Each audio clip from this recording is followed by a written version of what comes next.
E aí, galerinha, tudo bom? Bom dia, boa tarde, boa noite. Não sei que horas vocês estarão vendo esse vídeo, mas um bom dia, boa tarde, boa noite para todos vocês. A última vez que gravei um vídeo aqui no canal no YouTube foi falando sobre a tuberculose. E hoje, no vídeo, eu vou falar sobre a hipertensão pulmonar. Mas antes da gente começar o nosso vídeo, para falar sobre esse assunto, eu gostaria de pedir que vocês deixassem o like de vocês no vídeo, que vocês pudessem compartilhar e qualquer dúvida que vocês tiverem ao longo do decorrer do vídeo. Bruna, não entendi sobre isso, me explica melhor. Eu irei responder todas as dúvidas de vocês com muito carinho e com muita atenção nos comentários, tá certo? Então vamos partir para o que interessa, vamos deixar de enrolação e vamos começar logo com o vídeo. Pessoal, o tema de hoje é sobre hipertensão pulmonar. Tá, Bruna, mas o que é hipertensão pulmonar? Pessoal, hipertensão pulmonar é a denominação dada ao conjunto de alterações que dificulta a passagem do sangue pelas artérias e as veias pulmonares. E esse processo ele pode sobrecarregar o coração e pode causar um cansaço extremo e desmaios. E em casos muito graves, pessoal, pode haver a necessidade de internação ou até mesmo de um transplante pulmonar. E em condições normais, a artéria pulmonar ela transporta o sangue pobre em oxigênio do lado direito do coração até os pulmões. E aí, pessoal, nessa hora vai acontecer uma troca gasosa, Ocorre uma troca gasosa nesse momento. Ou seja, o gás carbônico é eliminado e substituído pelo oxigênio. Aí o sangue, que agora é rico em oxigênio, ele caminha das veias pulmonares até o lado esquerdo do coração. E só aí então será bombeado para todo o corpo. No quadro de hipertensão pulmonar, ocorrem alterações nos vasos pulmonares e com isso o fluxo sanguíneo nos pulmões ele é prejudicado e diante dessa dificuldade em fazer o sangue fluir normalmente, o lado direito do coração é obrigado a bombear com mais força e com mais intensidade, elevando a pressão arterial desse órgão. Então, a hipertensão pulmonar, pessoal, é basicamente isso, é quando ocorre uma alteração, uma dificuldade da passagem do sangue das artérias até as veias pulmonares e em casos mais graves, como eu disse agora há pouco, pode ocorrer o caso de internação ou até mesmo de um transplante pulmonar. E agora vamos falar um pouco sobre a fisiopatologia da doença. Então, a fisiopatologia da hipertensão pulmonar, ela não é única. Ela pode ocorrer de duas formas, pessoal. Então, pode ocorrer pelo aumento da pressão hidrostática, desculpa o erro da palavra, proveniente das câmaras cardíacas esquerdas ou situações de hipervolemia. Nesse caso, pode-se enquadrar insuficiência cardíaca esquerda. E tem também o hiperfluxo sanguíneo, que é resultante de um aumento no débito cardíaco em direção à circulação pulmonar.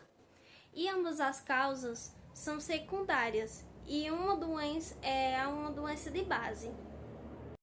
E em ambas as causas, pessoal, são secundárias a uma doença de base, que muitas vezes pode ser cardiovascular, doenças do tecido conjuntivo, ou doenças pulmonares, ou hipoxia, insuficiência renal ou multifatorial, ou até mesmo pode ocorrer de forma idiopática. Contudo, a principal causa seja cardiovascular, sobretudo pela disfunção do ventrículo esquerdo, secundária à insuficiência cardíaca direita. Nesse sentido, inicialmente ocorre uma sobrecarga do ventrículo direito, levando a uma hipertrofia compensatória, gerando aí, pessoal, um desvio do septo interventricular para a esquerda, comprometendo o enchimento do ventrículo esquerdo e reduzindo, aí sim, o débito cardíaco. Esse somatório de complicações, combinados a uma resistência vascular periférica, produzem uma elevação da pressão arterial pulmonar. E a hipertensão pulmonar, ela caracteriza-se por vasoconstrição variável e às vezes, nem sempre, pessoal, às vezes patológica e por proliferação endotelial e do músculo liso, hipertrofia e inflamação crônica, resultando em remodelamento da parede vascular. Admite-se que a vasoconstrição decorra em parte da exacerbação da atividade do tromboxano e da endotelina, que ambos são vasoconstritores, e da redução da atividade da prostaciclina e do óxido nítrico, que ambos são vasodilatadores. E o aumento da pressão vascular pulmonar, consequente à obstrução vascular, lesiona ainda mais o endotélio. A lesão ativa a coagulação na superfície da íntima é o que pode piorar ainda mais a hipertensão. E as pressões venosas pulmonares elevadas podem causar danos agudos à parede alvéolo-capilar e edema subsequente. Pressões persistentemente altas podem, por fim, levar ao espessamento irreversível, e aí a partir daí não terá volta mais, irreversível das paredes da membrana alvéolo-capilar, diminuindo a capacidade de difusão pulmonar mesmo. E a situação mais comum, em que há hipertensão venosa pulmonar é na insuficiência cardíaca esquerda com fração de injeção preservada, geralmente em mulheres idosas que já têm hipertensão arterial ou síndrome metabólica. E aí a gente vai falar agora um pouquinho sobre a classificação, da hipertensão pulmonar, que pode ser classificado em 5 grupos, de acordo com as suas características fisiopatológicas e com a sua intervenção terapêutica, que seja semelhante com cada uma. E então vamos lá para os grupos de classificação. O primeiro grupo de classificação de hipertensão arterial pulmonar considera-se o primeiro grupo de pacientes que tem doença arterial pulmonar predominante, na ausência de doença pulmonar ou de tromboembólica. Inclui uma série de causas que cursam como hipertensão arterial pré-capilar e pode ser dividida entre idiopática, hereditária ou induzida por drogas ou toxinas.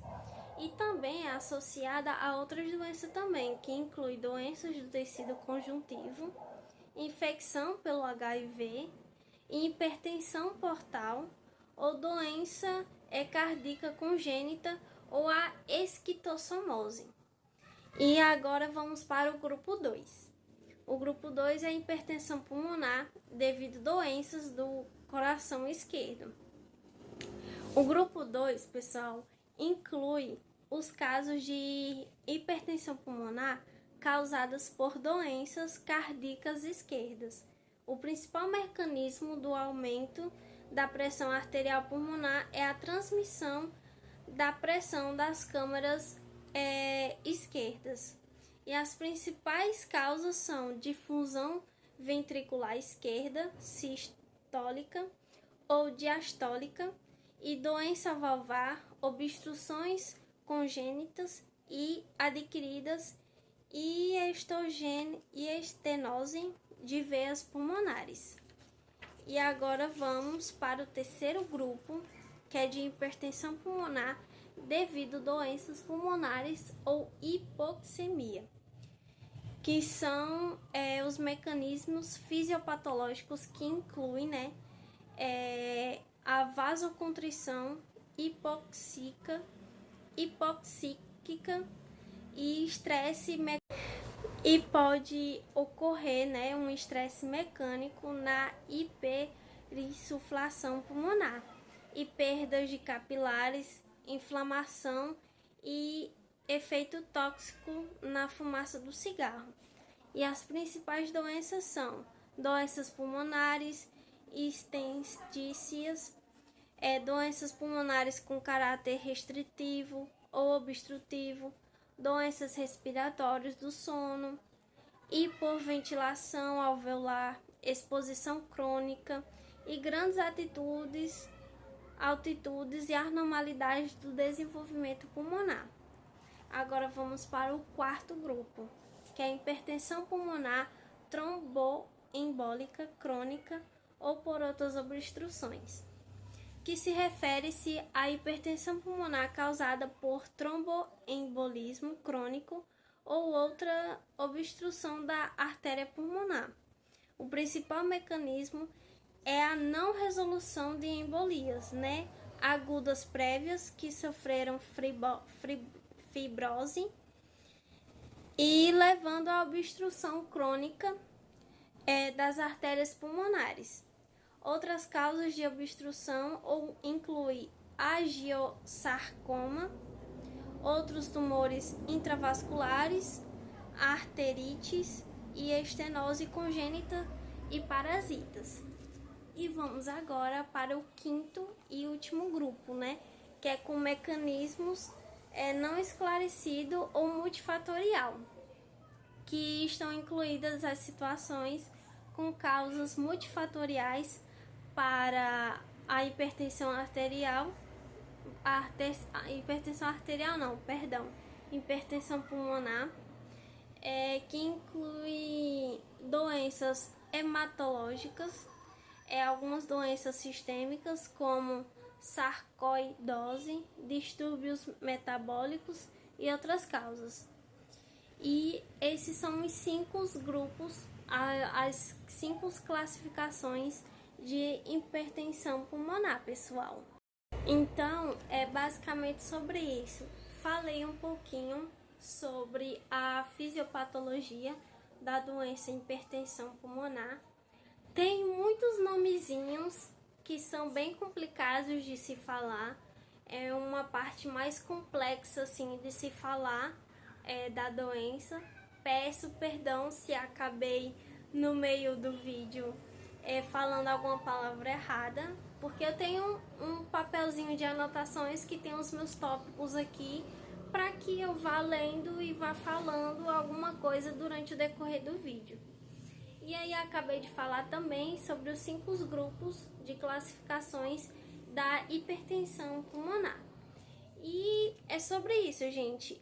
Os mecanismos da doença, eu basicamente falei no comecinho do vídeo, que acontece essa dificuldade, da passagem sanguínea, do sangue para as artérias e veias pulmonares.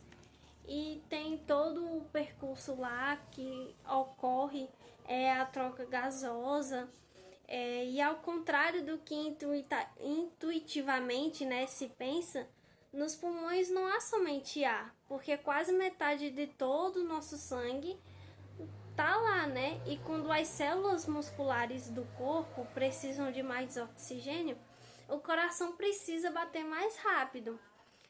Para que a troca gasosa ocorra de acordo com a necessidade de cada organismo, de cada corpo, de cada ser humano. E quando isso não ocorre de maneira perfeitamente da forma que tem que ser ocorrida, aí tem algum problema e acaba ocasionando, infelizmente, a hipertensão pulmonar. E também, pessoal, um ponto que eu queria ressaltar com vocês é que a pressão sanguínea normal nos vasos pulmonares é relativamente baixa, se comparada com aquela que o médico mede no braço do paciente, né? Que é a pressão arterial sistêmica, porque esses vasos precisam ter a capacidade de acomodar grandes quantidades de sangue quando há uma necessidade maior de oxigenação. Se eles fossem duros e incapazes de receber quantidades variáveis de sangue, a gente não ia conseguir, né, suportar essa troca gasosa e não ia conseguir aumentar essa troca gasosa, resultando o problema. E o resultado seria o mesmo que, vou dar um exemplo, seria o mesmo que a gente abrir uma torneira muito grande, de onde saísse muita água e numa pia com ralo bem pequeno. Então a água não teria como escoar de forma devida e iria se acumular na pia, né? Então, portanto, os vasos sanguíneos da gente, os vasos sanguíneos pulmonares, para falar a verdade, funcionam como um ralo, né? Que regula o seu diâmetro conforme a sua variação, e a quantidade de sangue.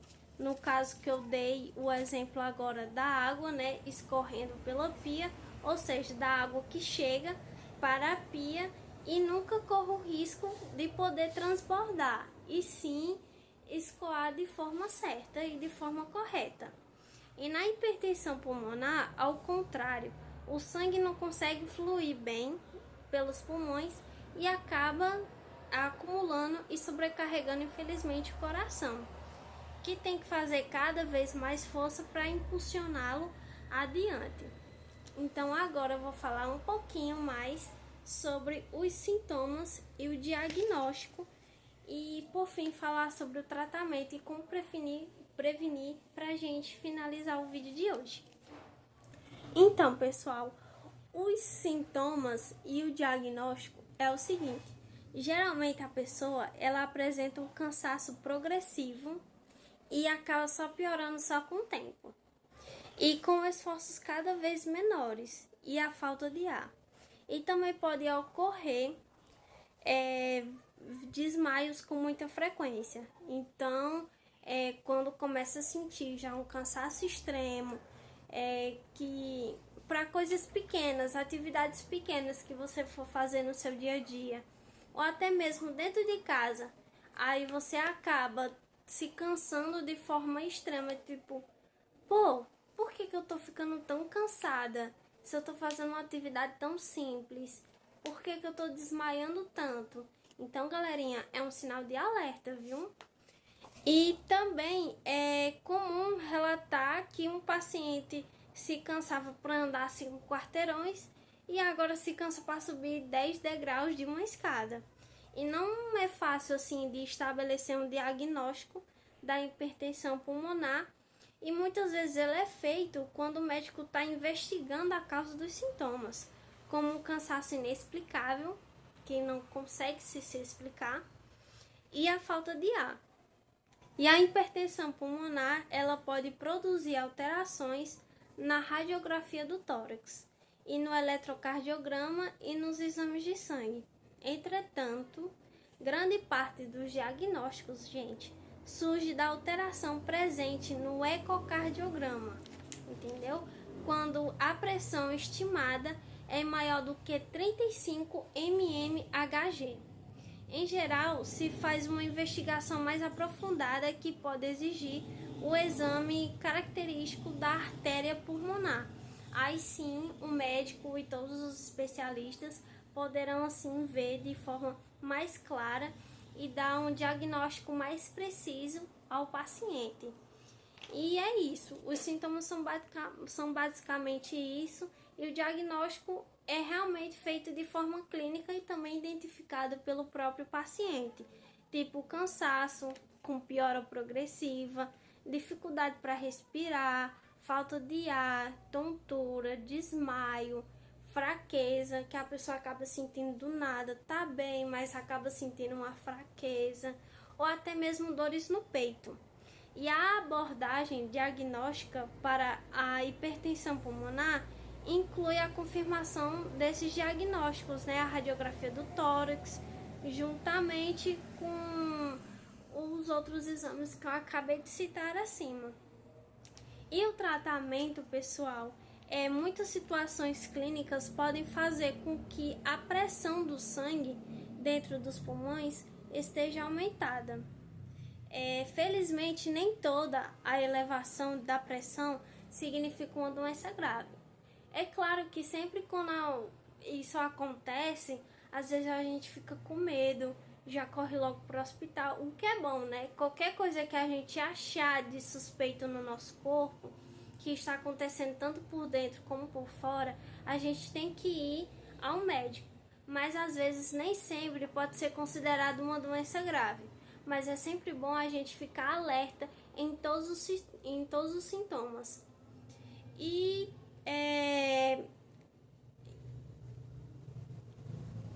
também, pessoal, nem toda situação é necessário tomar remédios específicos, né? Entretanto, há situações que exigem a indicação de anticoagulantes, né, diuréticos e vasodilatadores e de medicamentos que ajudem o coração a trabalhar melhor e de forma correta. E em casos extremos que não respondem ao tratamento clínico, pode ser necessário realizar aí sim um transplante de pulmão, pessoal. E aí as formas de prevenir, infelizmente, não tem assim uma forma certa, uma indicação específica para poder a pessoa se prevenir. O aparecimento em relação ao aparecimento da hipertensão pulmonar.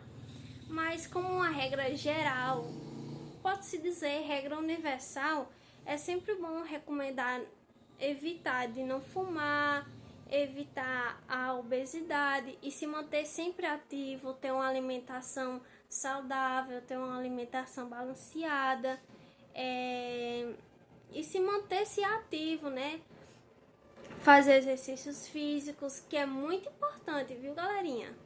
Fazer exercícios físicos, a prática de esportes é algo que é muito saudável para a nossa vida. E no passado, alguns anorexígenos, é bem difícil de falar esse nome, por isso que eu fiz questão de ler, que são remédios para emagrecer, como a fenfluramida e a dexfenfluramida, estavam associados a maior incidência de hipertensão pulmonar. Mas esses remédios hoje em dia já foram banidos do mercado. E portadores de doenças crônicas, especialmente autoimunes, pulmonares, cardíacas, renais e hepáticas, devem conversar atentamente, com os seus médicos a respeito da possibilidade de acabar desenvolvendo uma hipertensão pulmonar, minha gente? E praticar atividades físicas, que é muito importante, levar uma vida mais leve e levar uma vida mais saudável, porque só assim a gente não correrá o risco de ocorrer esse tipo de coisa com a gente. E atenção, um lembretezinho que eu fiz questão de falar aqui para vocês. Lembre-se de que o fato de um ecocardiograma sugerir a presença de hipertensão pulmonar não é suficiente para definir seu diagnóstico. Tem que conversar com seu médico antes de imaginar que seja uma doença grave ou complicada. Porque, como eu falei, pessoal, é uma somatória de vários sintomas, de procedência de várias coisas que acabam ocorrendo. Então, antes de você pensar, meu Deus, eu tô com uma doença muito grave, não pense isso. Conversem com os seus médicos, procurem saber direitinho para não se alarmar e pensar que você tem uma coisa grave, e às vezes a maioria das situações pode não ser. Às vezes pode ser e às vezes pode não ser. E é isso, galerinha, e é esse o vídeo de hoje, que foi sobre o assunto de hipertensão pulmonar. Espero que vocês tenham gostado. Novamente, deixe seu like, compartilha, e qualquer dúvida ou qualquer coisa que vocês queiram falar, deixe nos comentários que irei responder vocês com toda atenção e todo carinho. E tchau, tchau, pessoal!